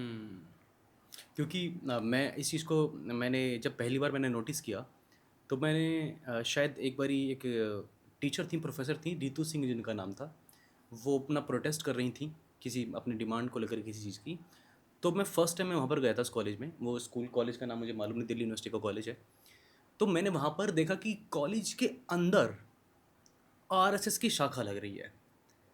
और ये चीज़ देखकर मेरा दिल फट गया। मेरे को दिक्कत ये नहीं थी कि आरएसएस की, भले ही वो किसी भी धर्म की या फिर किसी भी पॉलिटिकल पार्टी की या फिर किसी भी ऑर्गेनाइजेशन की होती, संगठन की होती, बट आरएसएस की भी जब मैंने देखा तो मुझे लगा कि नहीं, मतलब देखिए क्या पढ़ हम रहे होंगे लोग बच्चे वी उसमें। We have deviated from our dream of secular education. हमारा जो सपना था हाँ। कि हमारी एक सेकुलर किस्म की शिक्षा व्यवस्था खड़ी होगी, हम उससे डेविएट हुए हैं और पिछले दशक भर में ये प्रक्रिया डरावने तरीके से बढ़ी है। अब बहुत सामान्य हो गया है कि आपको दिल्ली विश्वविद्यालय जैसे कॉलेजेसों में भी वो सरस्वती पूजन और इस किस्म की प्रक्रियाएं दिखाई देती हैं और ये दुर्भाग्यपूर्ण है। पर देन आपको समझिए, देश बहुत बड़ी चीज़ है और इतिहास बहुत बड़ी चीज़ होता है। 10-12 साल एक देश के जीवन में, या फॉर दैट मैटर 50 साल भी, एक देश के जीवन में बहुत बड़ा अरसा नहीं होता। देश का जब हम इतिहास और जीवन पढ़ रहे होते हैं, समझ रहे होते हैं, तो उन्हें हम दशकों में या सालों में नहीं पढ़ते, हम उसे शताब्दियों में पढ़ते हैं। इसलिए मेरा ये मानने का मन करता है कि यह एक विचलन है और यह एक इस देश की स्थायी प्रकृति नहीं है। इसलिए वह समय आएगा जब लोगों को इसकी फ्यूटिलिटी और इससे होने वाले नुकसान का आभास होगा, और ये नुकसान बहुत बड़ा नुकसान है। ये जो आपका विश्व गुरु की कल्पना है उसमें लगातार पिछड़ जाने वाला नुकसान है। इंटरनेशनली अगर आप बात करें तो अंतर्राष्ट्रीय तौर पर, और व्यक्ति के तौर पर देश के तौर पर, एक समाज में जो शांति और सद्भाव बुनियादी शर्त होती है किसी समाज के आगे बढ़ने की, उसके नुकसान वाली चीज़ है। इसलिए मुझे उम्मीद है, हो सकता है कि थोड़ी उथल पुथल हो ऐसा आने से पहले, लेकिन देश समाज इस बात को आज नहीं तो कल समझेगा। हम्म, हम्म। सर, अब जब हम एजुकेशन की बात कर ही रहे हैं तो एजुकेशन में बात करते करते दो चीज़ मेरे सामने आती हैं जो कि ऑफ कोर्स मेरे माइंड में आएंगी भी, क्योंकि मैं कहीं ना कहीं उसी बैकग्राउंड को मैं रिलेट करता हूँ और मैं वो कई सारी चीज़ों में उनको फेस भी कर चुका हूँ। देश की जितनी भी बड़ी बड़ी यूनिवर्सिटीज़ हैं और देश में जिस प्रकार से आपने बताया कि आपने उस पैनल को बहुत नज़दीक से देखा जो कि करिकुलम रेडी करते हैं, जो सिलेबस तैयार करती हैं, मैं आपसे जानना चाहता हूँ, मतलब मैं पहले आपसे जानना चाहता हूँ फिर उसके बाद मैं वो करूँगा आगे बात। आपने उस पैनल में क्या इस प्रकार की चीज़ें देखी हैं कि वहाँ पर बिल्कुल सेकुलर माहौल हो, आई मीन टू से वहाँ पर हर जाति धर्म और मजहब पंथ के लोगों और हर विचारधारा का व्यक्ति हो जो सिलेबस रेडी कर रहे हैं, या फिर वहाँ पर एक स्पेसिफिक धर्म या फिर जाति के लोगों का कब्जा होता है? मैं आपसे जानना चाहता हूँ क्योंकि मैं बैकग्राउंड में तो मुझे देखिए दीपक, मुझे नहीं लगता इसके लिए कि कोई बहुत बड़े समाजशास्त्रीय अध्ययन की ज़रूरत है। बहुत साधारण सी बात है कि एनी पोजीशन ऑफ पावर, कोई कोई इदारा ले लीजिए, कोई विभाग ले लीजिए, कोई जगह ले लीजिए, जहाँ पर ऐसे काम हो रहे हैं जिन्हें आप एक्ट्स ऑफ पावर कहते हैं, कोई भी, और उस जगह की डाइवर्सिटी को समझने की कोशिश कीजिए। आप पाएंगे कि इस देश के हर पोजीशन ऑफ पावर, हर ऑफिस ऑफ पावर, हर डिपार्टमेंट ऑफ पावर, ऐसी कोई भी जगह जहाँ पर ऐसे फैसले लिए जा रहे हैं जिनका कुछ मतलब है, उन जगहों पर एक्सक्लूजन दिखाई देता है, एक तरह का बहिष्करण दिखाई देता है, और उन जगहों पर तमाम तबकों का प्रतिनिधित्व हो ऐसी स्थिति नहीं होती। दलित वॉइसेस नहीं होंगी, महिलाओं की आवाज़ें नहीं होंगी, आदिवासी नहीं होंगे, अल्पसंख्यक लोगों की आवाज़ें कम होंगी, और एक ऐसी स्थिति पैदा होती है जिस स्थिति में एक ऐसा तबका इन जगहों पर फैसले ले रहा होता है जो तबका बहुत सालों से सत्ता में काबिज है। जब हम सत्ता कह रहे हैं तो हम पॉलिटिकल पावर केवल नहीं कह रहे हैं, हम सोशल जो हेजेमनी है उसकी बात कर रहे हैं। तो कुल मिलाकर आपको सवर्ण लोग दिखाई देंगे, उच्च जाति के लोग दिखाई देंगे, पुरुष अधिक दिखाई देंगे, उत्तर भारतीय अधिक दिखाई देंगे, स्त्रियां कम दिखाई देंगी, अल्पसंख्यक कम दिखाई देंगे, आदिवासी कम दिखाई देंगे। लेकिन ये मामला केवल संख्या का नहीं है। किसी किसी जगह पे मान लीजिए, किसी जगह पर विधिक तरीके से ये प्रावधान किए भी गए हों कि 15% दलित आएंगे, 7% आदिवासी, उन जगहों पर भी जो फैसले लिए जा रहे होंगे उन फैसलों में ये बायसेस निहित होंगे। कई सारे रोचक उदाहरण आते हैं। एक बार प्रोफेसर अपूर्वानंद ने एक विस्तार से एक रोचक उदाहरण दिया कि संस्कृत की पाठ्यपुस्तक बन रही थी। हम्म, संस्कृत की पाठ्यपुस्तक बन रही थी और कुछ नए लोग वहाँ बैठे हुए थे। उन्होंने कहा कि बहुत हो गया एक ही तरह की चीज़ें करना, हमें अपने संस्कृत के 7वीं या 8वीं क्लास की बात होगी कि इसकी पाठ्यपुस्तक में कुछ स्त्रियों का भी उदाहरण देना चाहिए और केवल पुराने पुराने मत दीजिए, कुछ नया ढूंढने की कोशिश कीजिए। तो किसी ने बाई चांस सहयोग से कह दिया कि पंडिता रमाबाई को शामिल कर लेते हैं।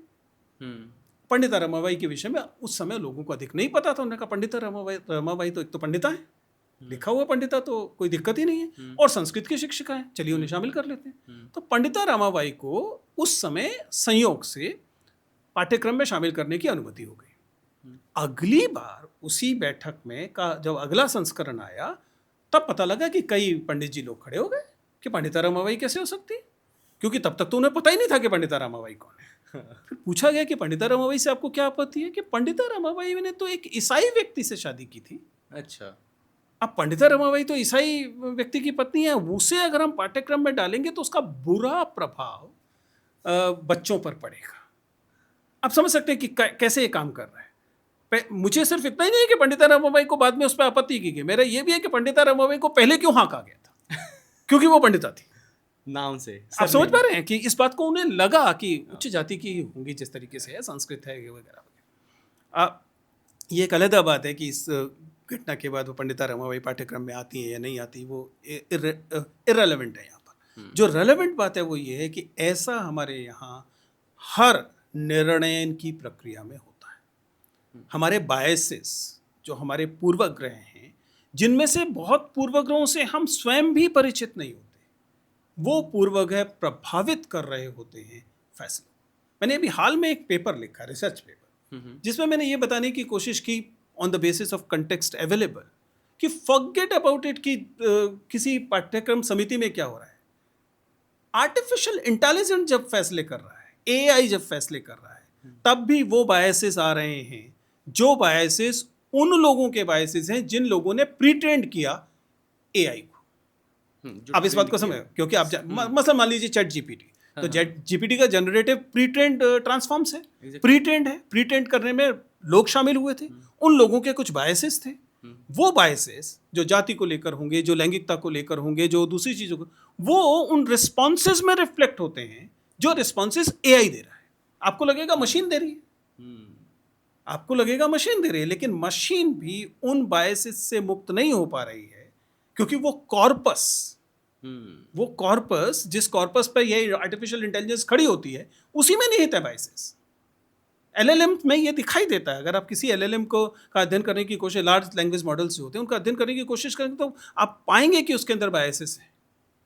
बड़ा रोचक सा है। जब चैट जीपीटी 4 आया, मैंने चैट जीपीटी 4 का शुरुआती संस्करण लिया और मैंने चैट जीपीटी 4 से पूछा, उसी मतलब जो है उसका इस्तेमाल करते उसी से पूछा कि बताइए कि उन लोगों की डेमोग्राफी क्या है जिन्होंने आपको प्रीट्रेंड किया है। अच्छा, ठीक है, किस रेस के लोग थे, किस, मैं मान के चल रहा हूँ विदेशी हैं, तो किस रेस के लोग थे, ब्लैक थे कि वाइट थे, जेंडर क्या था, एज क्या थी, बताइए। And you know what it replied, उसने कहा कि मैं नहीं बता सकता। चैट जीपीटी ने उस समय कम से कम कहा, मुझे नहीं पता बदल गया हो, उसने कहा कि I can not tell you. और आपको पता है कि जब हम चैट जीपीटी से बात करते हैं तो आप थोड़ा बहुत इधर उधर करके घुमा के फिर से पूछ सकते हैं। तो मैंने फिर से उसे घुमा के पूछने को कोशिश की। अंततः 2-4 प्रॉम्प्ट्स के बाद उसने ये कहा कि अगेन कि I can not tell you because it's against my training, लेकिन I accept that the biases of the people who pretend me, हालांकि मे शब्द इस्तेमाल किया, विल नहीं कहा, may affect the responses of the engine, जो भी उनका इंजन। अगर अभी मुश्किल से 5 साल 10 साल पुरानी टेक्नोलॉजी में जो उत्तर हैं, जो फैसले हैं, वो उन बायसेस से प्रभावित होते हैं जो कि हमने 10 साल में दिए, तो 1000, 10,000 या 5,000 साल के जो बायसेस हैं हमारे कॉर्पस में भी तो वही हैं। जो लोग फैसले ले रहे हैं उनके बायसेस से कैसे मुक्त होंगे रिस्पॉन्सेस, और ये आपको तमाम फैसलों में दिखाई देता है। ये फैसले क्या पढ़ाया जाए, कैसे पढ़ाया जाए, किसे नौकरी दी जाए, किसे एडमिशन दिया जाए, किसे रिसर्च करने दी जाए, किस बात पर रिसर्च करने दी जाए, कैसे बिजनेस चलाने दिया जाए, बिजनेस में किस चीज़ से किससे खरीदा जाए, किससे ना खरीदा जाए, इन तमाम फैसलों पर आपके बायसेस कॉन्शियसली या सबकॉन्शियसली काम कर रहे होते हैं। ये वही बिल्कुल एग्जैक्टली वही वाली बात हुई।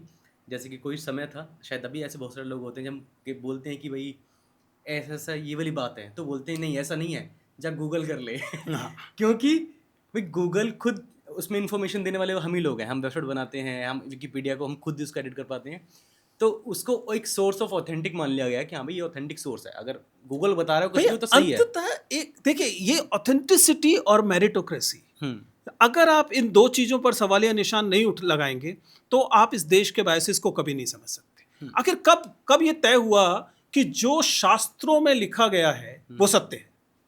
ये ठीक वैसे है जैसे जब बाद में ये तय हुआ कि जो दस्तावेजों में लिखा गया है केवल वही इतिहास है। फिर उसी से अब तय हुआ कि जो गूगल कहेगा हाँ। वो सत्य है। आप समझ पाए?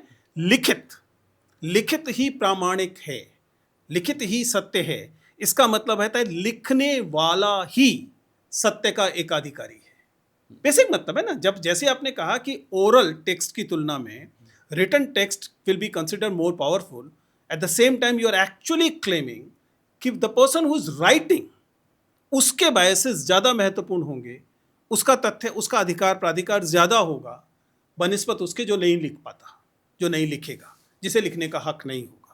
और इसीलिए आप देखते हैं, इसलिए शास्त्रों पर निर्भरता से शुरुआत होती है इन बायसेस के पूरे समाज पर लागू हो जाने की। इसी मुद्दे को लेकर ना जब मैंने लगभग जैसे कि आपने बताया, मैंने टीचर पैनल की बात करी और उस पैनल की बात की, जो पैनल हमारा पूरा करिकुलम रेडी कर रहे हैं या फिर जो लोग डिसीजन मेकिंग पावर्स में बैठे हुए हैं, तो मैंने एक वीडियो बनाया कुछ समय पहले, तो उसमें मैंने बताया कि जिस प्रकार से हमारे देश की बड़ी बड़ी यूनिवर्सिटीज़ हैं उनके वाइस चांसलर देखो, या फिर हम बात करें प्रोफेसर को देखो, और इवन असिस्टेंट प्रोफेसर भी ऑलमोस्ट 80 भी नहीं बल्कि 90% जो हैं वो अपर कास्ट से बिलोंग करते हैं। जब मैंने ये वाला रील सोशल मीडिया पर डाला तो अपर कास्ट से बिलोंग करने वाले जो यूज़र्स थे उनका मेरे पास अधिकतर कमेंट आया और आज भी आता है कि भाई हम तो मेहनत करके पहुँचे हैं। ये कमेंट इसका मैंने कई बार अपने तरह से जवाब दिया कि भाई हम तो मेहनत करके पहुँचे हैं, अगर तुम मेहनत कर लो, तुम्हारा क्या है, तुम तो रिजर्वेशन लेकर पहुँच गए हो, अगर हमने मेहनत करते हैं हम लोग और हमारे जीन्स के अंदर ये सारी चीज़ें हैं। सो ये रिप्लाई ही अपने आप में बड़ा ही भद्दा टाइप का मेरे को रिप्लाई लगता है कि हम मेहनत करके पहुँचे हैं। देखिए, दोनों चीज़ें। पहली बात, मेरिट।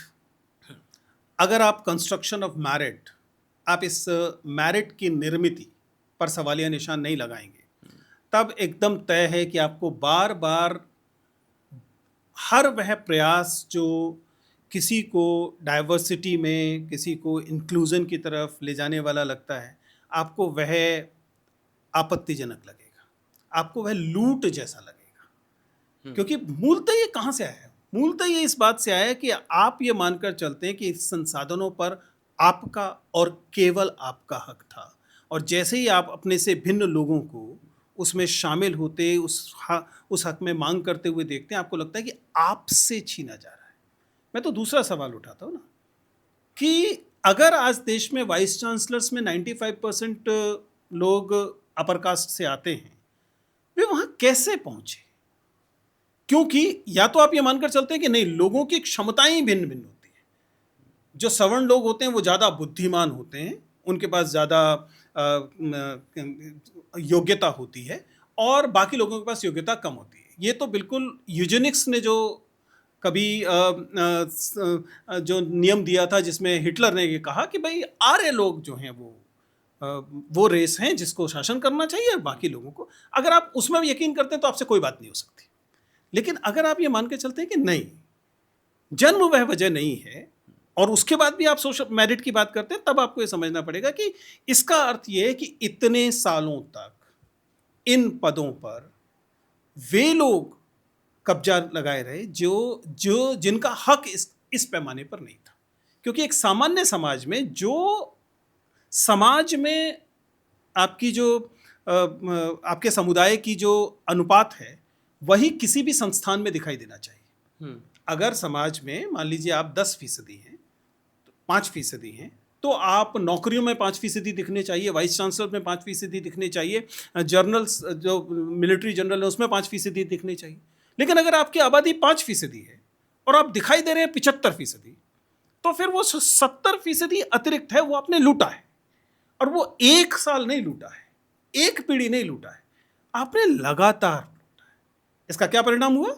इसका परिणाम हुआ कि आपके पास वो कल्चरल कैपिटल आई, जिस कल्चरल कैपिटल के बेसिस पर आप अभी घोषणा करेंगे, आप ऐसे ऐसे टेस्ट तैयार करेंगे जिन टेस्ट पर वही लोग सफल सिद्ध होंगे जो कि इस कल्चरल कैपिटल के साथ होंगे। मैं तो एक बहुत साधारण तरीके से, जब आज हमारे कॉलेज का फर्स्ट डे था और ये जब मेरी पहली क्लास होती है, मैं इस सवाल को उठाता हूँ। मैं अपने विद्यार्थियों से पूछता हूँ, मैं हिंदी पढ़ाता हूँ तो हिंदी ऑनर्स के विद्यार्थी होते हैं। अपने विद्यार्थियों से कहता हूँ कि जरा हाथ खड़े करके बताइए कि किनके घर में एक बुक शेल्फ है, किताबों की अलमारी है। आमतौर पर क्लास में पहुंचने वाले बहुत कम हिंदी ऑनर्स के विद्यार्थी हाथ खड़े कर पाते हैं, लेकिन जो भी हाथ खड़े कर पाते हैं, अगर आप उनकी डेमोग्राफी देखेंगे तो आप पाएंगे कि वे उच्च जाति से आते हैं, मध्य वर्ग से आते हैं। अब आप कहेंगे कि किताब की अलमारी क्यों महत्वपूर्ण है? किताब की अलमारी एक प्रतीक भर नहीं है, किताब की अलमारी इस बात की भी घोषणा है कि उस परिवार में किताबें हैं, तभी तो अलमारी की जरूरत है। वह परिवार किताबों को और किताब की अलमारी को महत्वपूर्ण मानता है, इसलिए है। ये कहाँ से आया है? ये वो कल्चरल कैपिटल है, जो कल्चरल कैपिटल वंचित वर्ग के लोगों के पास इस पीढ़ी में नहीं हो पाएगी। अगर वे इस बार प्रोफेसर बन जाएंगे तो हो सकता है उनके घर में किताब की अलमारी आ जाएगी। मैं उस आमदनी की बात नहीं कर रहा हूँ, ये आर्थिक मामला नहीं है, मैं कल्चरल की बात कर रहा हूँ। और किताब की अलमारी केवल एक उदाहरण है, क्योंकि मसलन ये सवाल भी पूछा जाए ना, आपके कितने रिश्तेदार नौकरियों में हैं? रिश्तेदारों की बात कर रहा हूँ, आपके कितने रिश्तेदार नौकरियों में हैं? कितने रिश्तेदार बड़े शहरों में हैं? अगर आप मान लीजिए किसी छोटे कस्बे में हैं और दिल्ली आए, तो क्या ऐसा आपके पास दिल्ली में कोई ऐसा रिश्तेदार है जो आपको 6 महीने रख लेगा? अगर आप गरीब भी हैं लेकिन उच्च जाति से हैं, तो आपके पास अक्सर ऐसा रिश्तेदार होगा जो महानगर में आपको 4 दिन टिका लेगा, कि रिश्तेदार है इसीलिए टिका लेगा, नहीं पसंद है तब भी टिका लेगा। और इससे फर्क पड़ेगा, बिल्कुल इससे फर्क पड़ेगा। ये जो कल्चरल कैपिटल का सवाल है, ये उस कल्चरल हेजिमनी को खड़ा करता है, जिसमें जिनके पास होता है वे सत्ता का और प्रजनन करते हैं। और मेरिट, जिसे हम कहते हैं, मेरिट का जो मिथक है, वो इसी कल्चरल कैपिटल का एक औजार है। इससे ये ठीक वैसे है जैसे कि आप ये तय करें कि वही कछुए और खरगोश की दौड़ वाला तरीका। मेरा सवाल इसे बार बार कहता हूँ, कछुए और खरगोश के बीच दौड़ कराई क्यों जा रही थी? क्यों कराई जा रही थी? मतलब पानी में क्यों नहीं था वो? हाँ। पानी में करा लेते क्योंकि दौड़ कराने वाले चाहते थे कि कछुआ जीते। And this is absolutely about merit. You are judging certain traits which are cultural products, social products rather than individual capability. जो आप बता चीज़ जो आपने अभी एक्सप्लेन की, यही मैं अपने तरीके से मैंने कुछ लोगों को बताया कि भाई ये इसको मतलब मैं मेहनत नहीं कहूँगा, इसको हम ये बताएंगे कि किस प्रकार से एक सिस्टमेटिक तरीके से देश के अपर कास्ट ने या फिर उस एलिट वर्ग ने जो आज बड़े पदों पर है, किस प्रकार से जल जंगल ज़मीन के ऊपर कब्जा किया, वो एक प्रॉपर इतिहास है ना, उसको मेहनत नहीं बोलते हैं। तो इस प्रकार का मैंने रिप्लाई किया। और एक आपकी बात भी है जो मैंने बोलते हुए भी सुना है कई बार, कि भाई आपकी कामयाबी के पीछे केवल आपकी मेहनत नहीं होती, आपका एटमॉस्फेयर, आपके आसपास का सर्कमस्टेंसेस काफ़ी मैटर करते हैं। तो सर अब जब जैसे कि मैंने बात की अभी रिजर्वेशन को लेकर, और कि बात रिजर्वेशन की ही घुमा फिरा कर आती है कि भाई हम मेहनत से आए हैं, तुम बिनौस के आए हो। तो इस चीज़ को लेकर ना जब रिजर्वेशन से लेकर जोड़ते हैं कि भाई जो मेरिट वाले जो मेरिट एक अपने आप में मुझे लगता है एक बहुत ही कॉम्प्लिकेटेड टॉपिक है। मेरे लिए वो बहुत सिंपल है, आपके लिए बहुत सिंपल है। हम समझते हैं इस चीज़ को कि भाई वाई इट्स मैटर और ये किस प्रकार से काम करती है और टेक्निकली इसकी सारी चीज़ें टर्म कैसी हैं। आप उन लोगों को कैसे बताओगे कि भाई जो रिजर्वेशन का डिवाइडेशन हमारे देश के अंदर है, SC ST OBC का और जनरल का, ये एक तो ये सिर्फ कास्ट का नहीं है, इसके अंदर सभी जाति धर्म और मजहब के लोग आते हैं और इसमें कोई किसी का हक नहीं मार रहा है। ये चीज़ समझाना, हाँ, ये अपने आप में एक बहुत ही कॉम्प्लिकेटेड टास्क हो गया कि भाई तुम्हारा कोई हक नहीं खा रहा है। आपकी जितनी जनसंख्या है आपको उसके हिसाब से दिया जा रहा है, तो ये चीज़ समझाना ही आजकल ये हो गया कि पता नहीं क्वांटम फिजिक्स समझाना किसी को। देखिए, आप किसी को अगर कोई अबोध है, हाँ। तब तो आप उसे समझा सकते हैं। हुँ, अगर उसके पास ज्ञान नहीं है, आप उसे समझा सकते हैं। हुँ, लेकिन अगर कोई जिद में है, जानते बूझते अगर वह जिद में है, तब मेरे ख्याल से समझदारी ये है कि आप अपने श्रम को कहीं और लगाएं। आप उसे समझाने की फिर चेष्टा न करें, क्योंकि वह जो मानना चाहता है पहले से माने हो। क्योंकि ये समझना कैसे मुश्किल हो सकता है कि कोई व्यक्ति जिसकी कोई समुदाय जिसकी आबादी केवल 5% है, वो किसी भी जगह पे 75% 80% बिना हकमारी किए कैसे हो सकता है? ये कितना मुश्किल है समझना। कतई मुश्किल नहीं है, सीधी सी बात है। अगर आपकी आबादी 5% है तो आप 5 हो सकते थे, 7 हो सकते थे, 8 हो सकते थे, आप 75% नहीं हो सकते थे किसी जगह। वो तभी संभव है जब आप दूसरे लोगों को वहां नहीं पहुंचने देना चाह रहे हैं। और उसे आप कैसे किस स्तर पर? आप शुरुआती स्तर पर भी आप अयोग्य बना के करेंगे, उसके बाद आप उसको शिक्षा के स्तर पर करेंगे, उसके बाद आप उसको मानसिक तौर पर गुलाम बना के करेंगे, और फाइनली आप जब नौकरियां दी जा रही होंगी उस समय करेंगे। So it is so simple. अगर नहीं समझ में आ रहा है तो ये इसकी वजह ये नहीं है कि कॉन्सेप्ट मुश्किल है, इसकी वजह सिर्फ इतनी है कि आप इसे न समझने की जिद मारे हो। ये ठीक वैसे ये जेंडर के मामले में और ज़्यादा डरावने तरीके से हुआ है ना। हुँ, आप जानते हैं कि जेंडर में आपने लगातार कहा कि नहीं नहीं, स्त्रियां इस योग्य नहीं है, स्त्रियां इस लायक नहीं है। जब उनको अवसर मिलने शुरू हुए तो पता लगा वो तो हवाई जहाज भी उड़ा रही हैं, आप क्या करेंगे? तब आपने कहा कि नहीं नहीं नहीं, ये सुरक्षित नहीं है।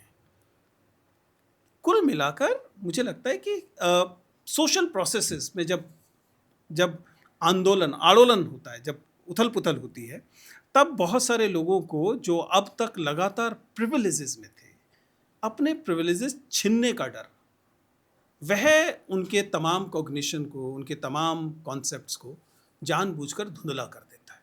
क्योंकि ये समझने में मुश्किल कॉन्सेप्ट ऐसा नहीं है, ये क्वांटम फिजिक्स नहीं है, ये एक लीनियर समझ है, साधारण सी समझ है कि भैया आप अपने हिस्से से ज़्यादा पर पर हक जमा रहे थे। अब आपसे सिर्फ इतना कहा जा रहा है कि जितना आपका हक है उतना लीजिए, आपका हक भी नहीं छीना जा रहा, जितना हक है उतना लीजिए, उससे ज़्यादा की मांग मत कीजिए। हुँ। अ, हमारी जो बातचीत स्टार्ट हुई थी वो स्टार्ट हुई थी धर्म से लेकर, मे बी शायद, हाँ हाँ, उसी चीज़ से लेकर, ठीक है। तो अब मैं दोबारा उसी चीज़ के ऊपर आ रहा हूँ, किस प्रकार से हमारे हमारे देश का युवाओं का रैशनल माइंडसेट और पूरा एजुकेशन सिस्टम किस प्रकार से एक लूप होल में फंसा हुआ है। जब मैं भारत के संविधान को देखता हूँ, और आप कुछ टाइम पहले हमने इस चीज़ की कंट्रोवर्सी बहुत सुनी कि भाई भारत के संविधान के प्रियम्बल के सेकुलरिज्म वर्ड को लेकर काफ़ी ज़्यादा प्रॉब्लमेटिक वो क्रिएट हो रहा। आपको मैंने वीडियो भी देखा था कि भले ही इसमें उस संविधान में से अगर वो हटा भी दे तो भारत की संविधान के अंदर उस प्रकार की टेंडेंसी है कि वो सेक्युलर ही है। लेकिन ये सवाल मेरे पास जो गेस्ट आते हैं जो पॉलिटिकल साइंस में एक्सपर्ट हैं, या फिर आपके आपके तरह के जो अच्छे गेस्ट हैं, जो उनका अपना एक पूरा इस चीज़ का एक्सपीरियंस है, आपको नहीं लगता सर ये देश को जो पॉजिटिव टाइप का सेकुलरिज्म है, यानी इस प्रकार का सेकुलरिज्म कि भाई हम सभी जाति और धर्म के लोगों की, हम सबको बराबर समझेंगे, हम किसी को नीचा नहीं करेंगे, और एक है फ्रांस, एक है वहाँ वो सेकुलरिज्म जहाँ से भारत के संविधान ने लिया है, संविधान निर्माताओं ने लिया था, बट एक्चुअल में वो नहीं आया हमारे पास, हम थोड़ा अलग हट के हमने काम किया।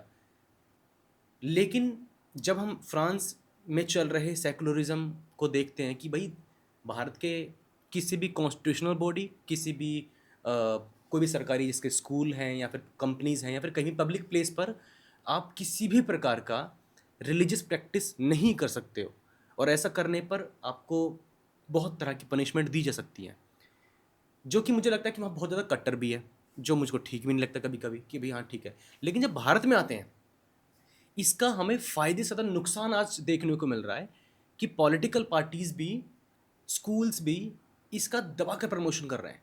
भाई भारत के संविधान में तो लिखा हुआ है कि भाई अपने धर्म को प्रैक्टिस करो, फ्रीडम ऑफ एक्सप्रेशन है, हम तो प्रैक्टिस कर रहे हैं, क्या दिक्कत है? हम स्कूल के कैरिकुलम में डाल रहे हैं। फिर क्या करते हैं, फिर पॉलिटिकल पार्टी पहुंच जाती है उस चीज़ में कि भाई अगर क्या हो गया, हम राम मंदिर का तो उद्घाटन कर रहे हैं, जबकि भारत के एक एक ऐसा व्यक्ति जो संवैधानिक पद पर बैठा हुआ है, उसको ये वाला काम सूट ही नहीं करता है। आपको नहीं लगता ये प्रॉब्लमेटिक है?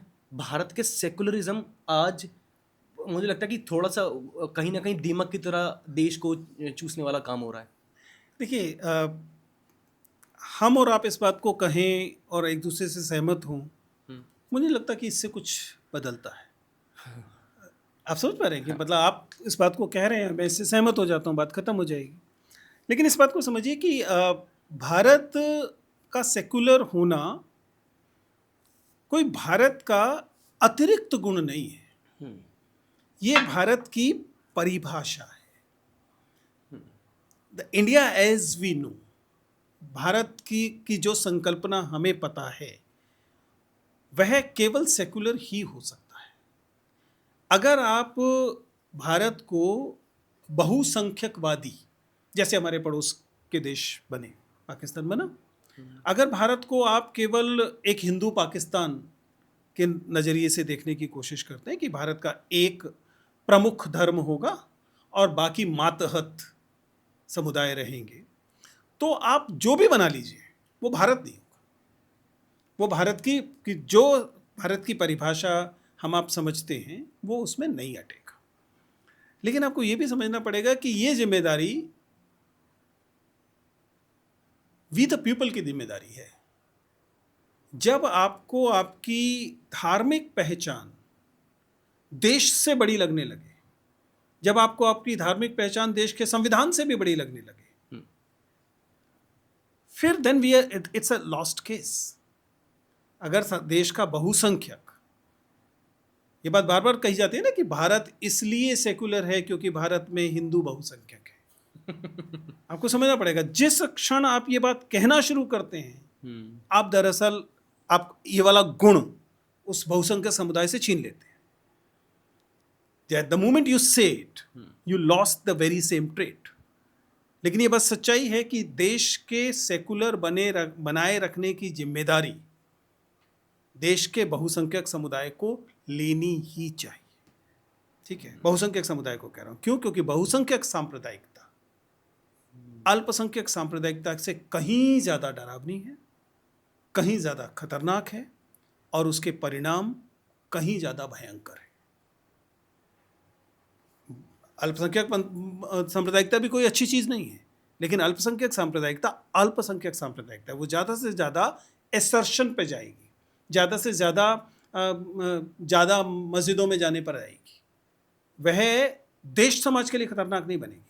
देश समाज के लिए खतरनाक बनेगी बहुसंख्यक सांप्रदायिकता, क्योंकि उनके पास वह संख्या है जिस संख्या के बाद जिनोसाइड्स बहुत दूर नहीं रह जाते, जिस संख्या के बाद एक बहुलवादी समाज का नष्ट हो जाना बहुत दूर नहीं रह जाता। So it is important to understand कि हम लोग सेकुलर बने रहें, यह देश की परिभाषा के लिए जरूरी है। लेकिन सर मैं वही चीज़ जानना चाह रहा हूँ कि ठीक है, ये इम्पोर्टेंट पार्ट है और ये होना भी चाहिए, लेकिन ये प्रॉब्लम भी तो क्रिएट कर रहा है ना। मतलब मैं किस प्रकार की प्रॉब्लम बोल रहा हूँ? जैसे मैंने आपको एग्जांपल दिया कि भारत के नेता नहीं, एक देखिए, धर्म आप और जिस जाति के पॉजिटिव ऊपर सेकुलरिज्म को लेकर चिंतित हो रहे हैं कि हमारे यहाँ धार्मिक अभिव्यक्ति की आज़ादी है, ठीक है, पब्लिक सेक्टर में नहीं, मतलब जैसे कि उसको पॉलिटिशियंस करें दरअसल प्रैक्टिस। वो आज़ादी नहीं है, कभी नहीं थी। किसी भी हाँ, जगह पर ये कहना कि पब्लिक फंडेड इंस्टीट्यूशंस को रिलीजियस प्रैक्टिसेस जो हैं वो फ्लॉन्ट करने की, अपने धार्मिक व्यवहार को घोषित करने, प्रचारित करने, प्रसारित करने की आज़ादी है। ये कम से कम जो समझ संविधान की मेरे पास है उसके अनुसार नहीं है। अल्पसंख्यकों को ये आज़ादी दी गई, जैसा मैंने कहा, क्योंकि अल्पसंख्यक जो अस्मिता है केवल उसी को संकट हो सकता है इस देश में। ये तो एक प्रमाद है ना कि इस देश में कभी हिंदू संकट में आ सकता है। ये गणितीय तरीके से भी संभव नहीं है, ये सामाजिक तरीके से संभव नहीं है, किसी तरीके से संभव नहीं है। हाँ, अल्पसंख्यक समुदाय को इसलिए कुछ संवैधानिक संरक्षण दिए गए, और वे संवैधानिक संरक्षण भी बहुत सारे नियम कायदों के तहत हैं, और वो संविधान को मानने वाले लोगों के लिए है। जो लोग संविधान को नहीं मान रहे हैं, फिर उसके बाद आप करिए फिर जो आपको संस्थानों में करना है और पब्लिक फंडेड इंस्टीट्यूशंस में करना है। डरावनी बात है, लेकिन आई होप, जैसा मैंने कहा, कि मेरा अभी भी आस्था है कि यह एक विचलन मात्र है, ये भारत की प्रकृति नहीं है। ठीक है सर। तो जब हम बात कर रहे हैं पॉलिटिक्स को, एजुकेशन सिस्टम को, जो हमारा पूरा इन्फ्लुएंस होकर आ रहा है रिलीजन से, जो कि इन्फ्लुएंस है भी, आप क्या देखते हैं कि क्या देश को हम एजुकेशन सिस्टम को सेपरेट करने के लिए किस प्रकार के एक्शंस हम ले सकते हैं कि भाई जो जो बॉडी है, जो मेन बॉडी है, उनको किस प्रकार से हम इन्फ्लुएंस करें कि भाई नहीं, this is not good for our education system, कि हमको अलग करना पड़ेगा, रैशनल माइंडसेट लोगों को, बच्चों को देना ही पड़ेगा। तो वो वाली टेंडेंसी जो पैदा करने वाली जो बात है, डिसीजन मेकिंग पावर्स लोगों के पास, वो हम किस प्रकार से कर सकते हैं? जैसे कि आपने बताया कि आप बहुत करीब से देखा है, तो किस प्रकार से हम एक्शंस ले सकते हैं? क्या हमारे पास क्या देखिए, पॉजिटिव थिंग्स है? जैसा मैंने कहा कि शिक्षा की प्रक्रियाएं पॉलिटिकल प्रक्रियाएं होती हैं। हुँ, ना तो इस स्टूडियो में मैं और आप बैठकर उन तरीकों को निकाल सकते हैं, निकालने चाहिए। ना ही स्कूल कॉलेजेस के क्लासरूम भी कर सकते हैं। Hmm, it has to be a political process, जिसका मतलब है कि ये आंदोलनों से उपजने वाली चीज़ है, हुँ, जहाँ जनता इस बात को महसूस करे, हुँ, इस बात को रियलाइज़ करे कि यह जो घटित हो रहा है, ये आने वाली पीढ़ियों के लिए डिज़ास्ट्रस है। हुँ, ये हमारे बच्चों के लिए, उससे उसके बाद आने वाली पीढ़ियों के लिए खतरनाक है। इसलिए हमें ये कदम लेने पड़ेंगे कि हम राजनीतिक व्यवस्था पर ये दबाव डालें कि वे अ, इन धार्मिक अनुष्ठानों और इन धार्मिक क्रियाकलापों को शैक्षणिक चीज़ से थोड़ा-सा इंसुलेट करें। हुँ, ये प्रक्रिया ना तो एक दिन में घटित हो सकती है और ना ही स्वमेव घटित हो सकती है। हुँ, मुझे उन लोगों पर हँसी आती है जो ये उम्मीद करते हैं कि कोर्ट ऐसा कर सकते हैं, हाँ, न्यायालय ऐसा करेंगे या यहाँ तक कि संसद अपने आप में ऐसा करेगी। नहीं, न्यायालय के फैसलों से ही राम मंदिर बनते हैं ना। तो इसलिए न्यायालय तो हवा शून्य से नहीं घटित होंगे, वो इसी समाज से आ रहे हैं और हम देख रहे हैं एक के बाद एक फैसले आप देख पा रहे हैं कि वो है। यही चीज़ संसद के साथ भी है। लेकिन अगर सड़क से, अगर जन आंदोलनों से, अगर जनता से ये वाली मांगें उभर कर आती हैं और हमने देखा इसी समय में भी हमने देखा कि देश के कुछ हिस्सों में ये मांगें निकल कर आती हैं, जनता से निकल कर आती है। तमिलनाडु में हम देखते हैं कि इस तरह हुँ, की मांग निकल कर आती है। केरल में हम देखते हैं कि इस तरह की मांग निकल कर आती है। ऐसा नहीं कि नहीं, बंगाल जैसी जगहों पर ये मांग निकल कर आती है। तो इसलिए it's not a lost battle. ये तो उत्तर प्रदेश और दिल्ली जैसी जगहों पे बैठ के लगता है कि एकदम हार गई चीज़ है। लेकिन अंततः ये फैसला, अंततः ये कदम आम जनता को लेने पड़ेंगे। It has to be a political process. And मैं पॉलिटिक्स को उतने नकारात्मक तरीके से नहीं देखता हूँ, इसका मतलब नहीं, नहीं ये पॉलिटिकल ऐसे दूर करो। हाँ, शिक्षा में कोई भी चीज़ अपॉलिटिकल नहीं हो सकती हुँ, और इसी वजह से शिक्षा व्यवस्था को सुधारने की प्रक्रिया भी पॉलिटिकल ही रहेगी। आखिर कोई वजह होगी ना कि उत्तर प्रदेश एक के बाद एक स्कूलों को बंद करना चाहता है, क्योंकि अभी भी इन व्यवस्थाओं को पता है कि डरना किससे है, शिक्षा से डरना है, सोचने वाले लोगों से डरना है, तार्किक चिंतन से डरना है। ये तो तब है जब वो टूटे-फूटे कॉलेज और वो स्कूल और वो टीचर्स अभी वो तार्किक चिंतन पैदा नहीं कर पा रहे हैं उत्तर प्रदेश में उस पैमाने पर। फिर भी लगातार इन शिक्षण संस्थानों को बंद कर देना, स्कूलों को बंद कर देना, अंततः ये दिखाता है कि जो व्यवस्था को बिगाड़ना चाहते हैं उन्हें भी पता है कि कौन सी प्रक्रियाएं ऐसी हैं जो इस व्यवस्था को सुधार सकती सर, आज एजुकेशन सिस्टम को लेकर हमने काफ़ी सारी जो मेरी प्रॉब्लम थी, मन की बातें मैंने बाहर निकाली, आपसे सॉल्यूशन लेने की कोशिश की, क्योंकि मैं इन चीज़ों को लेकर काफ़ी ज़्यादा कंसर्न रहता हूँ। सो इसके लिए, इस चर्चा के लिए, खास चर्चा के लिए पहले तो आपका बहुत बहुत धन्यवाद। और मैं चाहूँगा कि आप लास्ट कुछ एक कोई मैसेज देना चाहें हमारे देश के युवाओं को, फॉर स्टूडेंट्स, तो आप दे सकते हैं। और है। देखिए, मेरे पास अलग से देने वाले बहुत बड़े-बड़े सिद्धांत नहीं हैं। मैं एक बेसिक सी चीज़ जानता हूँ और वह ये चीज़ ये है कि जब तक आप अपने से भिन्न, और यह भिन्न का मतलब सब कुछ है, अपने से भिन्न दिखने वाले, अपने से भिन्न लैंगिकता के लोग, अपने से भिन्न जाति के लोग, अपने से भिन्न धर्म के लोग, आप जब तक उन्हें लेकर अधिक उदार और इंक्लूसिव नहीं होंगे, उनको अपने में शामिल करने वाला नहीं बनेंगे, तब तक आपकी ज़िंदगी में सुधार की गुंजाइशें कम होती रहेंगी।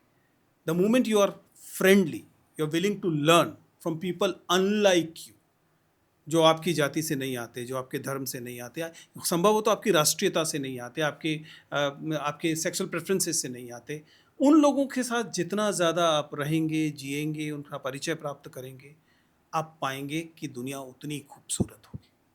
Thank you sir, thank you so much आज इस चर्चा के लिए खास। और उम्मीद है कि दोबारा आपसे मुलाकात किसी नई थैंक पॉडकास्ट में यू होगी। दीपक, आपके लिए बहुत बहुत शुभकामनाएं। Thank you sir.